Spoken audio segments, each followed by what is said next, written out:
एक सेठ जी बड़े कंजूस थे। एक दिन उन्होंने दुकान पर बेटे को बैठा दिया और बोले कि बिना पैसे लिए किसी को कुछ मत देना, मैं अभी आया। अचानक एक संत आए जो अलग अलग जगह से एक समय की भोजन सामग्री लेते थे। लड़के से कहा, बेटा जरा नमक दे दो। लड़के ने संत को डिब्बा खोलकर एक चम्मच नमक दिया। सेठ जी आए तो देखा कि डिब्बा खुला पड़ा था। सेठ जी ने कहा कि क्या बेचा? बेटा बोला, एक संत जो तालाब पर रहते हैं उनको एक चम्मच नमक दिया था। सेठ का माथा ठनका। वो बोले, अरे मूर्ख, इसमें तो जहरीला पदार्थ है। अब सेठ जी भागकर संत के पास गए। तब तक संत भोजन बनाकर भगवान का भोग लगाकर खाने की थाली लेकर बैठ चुके थे। सेठ जी दूर से ही बोले, महाराज रुकिए, आप जो नमक लाए थे नमक नहीं था बल्कि जहरीला पदार्थ था।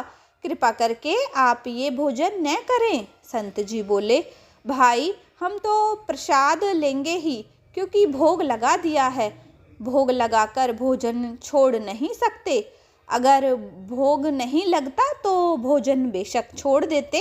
ये कहकर संत ने भोजन को प्रसाद समझकर खाना शुरू कर दिया। सेठ जी के होश उड़ गए। वो रात भर वहीं बैठे रहे।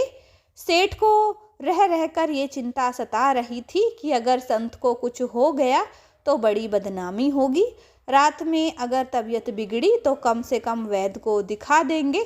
सोचते सोचते उसे नींद आ गई। सुबह रोज की तरह संत जल्दी उठ गए और नदी में स्नान करने लगे। सेठ जी ने कहा, महाराज तबीयत तो ठीक है। संत बोले, भगवान की कृपा है। इसके बाद वे पूजा के लिए मंदिर चले गए। जैसे ही संत ने मंदिर का द्वार खोला तो देखा कि भगवान के श्री विग्रह के 2 भाग हो गए हैं और शरीर काला पड़ गया है। ये देखते ही सेठ को सब समझ आ गया कि भक्त के अटल विश्वास को देखकर भगवान ने भोजन का जहर भोग के रूप में स्वयं ग्रहण कर लिया और भक्त को प्रसाद ग्रहण कराया।